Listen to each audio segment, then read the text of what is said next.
संवेदनाहीन जनता बन रही है, वो सबसे बड़ी कंसर्न की बात है। स्टोरी बना रहे क्या, कोई मर रहा है देखो ये कैसे मरता है। एक दुर्भाग्यपूर्ण घटना इस देश ने कल अपनी आंखों से देखी। हमारे महाराष्ट्र में तो किसानों ने इतनी आत्महत्या की है कि लोगों के दिल पे या दिली पत्थर जैसे हुए हैं।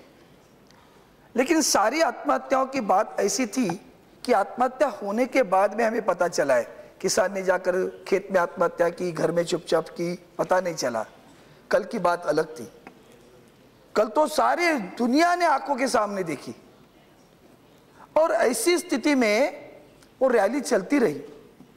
मुझे सबसे दर्द किस बात का हो रहा है, आलोचना तो हम पुलिस पे कर सकते हैं और किसी पे भी कर सकते हैं, लेकिन संवेदनाहीन जनता बन रही है, वो सबसे बड़ी कंसर्न की बात है।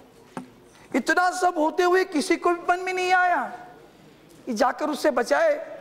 लोग नीचे से चिल्ला रहे हैं, कोई एक दो आदमी ऊपर चढ़े हैं, पुलिस देखती है, वहां रैली चलती है, भाषण चल रहे हैं, स्टोरी बना रहे क्या, कोई मर रहा है देखो भाई कैसे मरता है। क्या उस गजेंद्र सिंह का गुनाह था?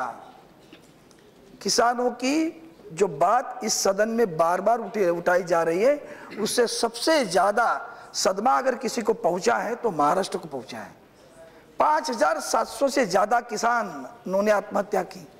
इसके पूर्वी सरकार के समय में हमने बड़ा एक आंदोलन पुकारा, कर्ज मुक्ति की बात की, कर्ज माफी की बात की, सरकार ने माफ कर दी, फिर दोबारा किसान वही परेशानी में जा रहा है। Series of problems are there. अब क्लाइमेट चेंज की बात आ रही है, ये तो बहुत ही गंभीर चर्चा होनी हो जाएगी। क्लाइमेट चेंज तो आगे चलकर क्या होगा, लोगों से बात करते तो पता चलता है आगे भी। कल किसी ने भविष्य बताया, अगले वर्ष क्या होगा, अच्छी बारिश होगी, जून में अच्छी बारिश होगी, जुलाई में उससे ज्यादा बारिश होगी, फिर अगस्त में थोड़ी कम होगी, उसके बाद में कहा यह सब होगा, लेकिन फिर ओले गिरेंगे, फिर बेमौसमी बारिश गिरेगी। मतलब आने वाला समय भी कोई अच्छा नहीं बता रहा है और सरकार को हमें सब मिलकर इस विषय पर बहुत ही गंभीर चर्चा।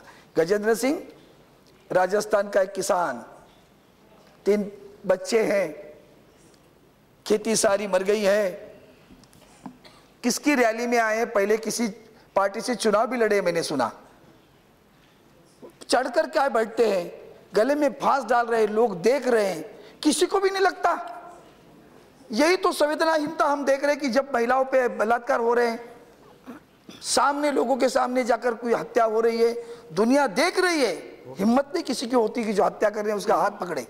यही चीज हो रही है और इसके लिए इस दुर्भाग्यपूर्ण घटना से हम यही चिंतित है, सच में तो व्यथित भी बहुत है, बहुत व्यथित है।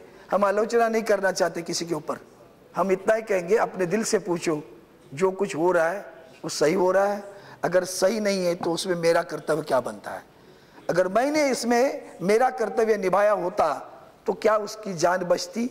इतना वहाँ जो बैठे हुए लोग थे वो भी सोचे, हम यहाँ भी सोचे, और मुझे लगता है आगे चलकर इसकी जो ये इस घटना से और हिम्मत बढ़ेगी, उल्टी होगी। जैसे इन्होंने अभी कहा डास्टर्डली एक्शन, कॉवर्डली एक्शन, इस ओके।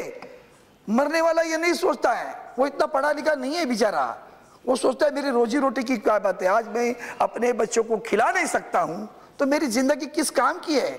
और जिस वक्त उसे किसी के आधार की आवश्यकता है, वो अगर आधार उसे नहीं मिलता है तो आधार कार्ड करके लेता क्या है, कार्ड है, आधार नहीं है। ये चीज नहीं होनी चाहिए। मैं चाहता हूं सरकार भी अपनी तरफ से जितना भी कदम उठाए, जैसे उन्होंने जुडिशियल इंक्वायरी कही, कर दो, कर सकते हैं जुडिशियल। आखिर होगा क्या, किसी के ऊपर इल्जाम लगेगा लेकिन किसान की मौत नहीं रुकेगी, उसके परिवार का सदमा दुख नहीं दूंगा। मैं अपनी पार्टी की तरफ से और सभी की तरफ से उसके परिवार में दुख में सहयोगी हूँ और चाहता हूँ कि हम सब आत्मचिंतन, आत्मपरीक्षण करें और इसके आगे कदम उठाएं।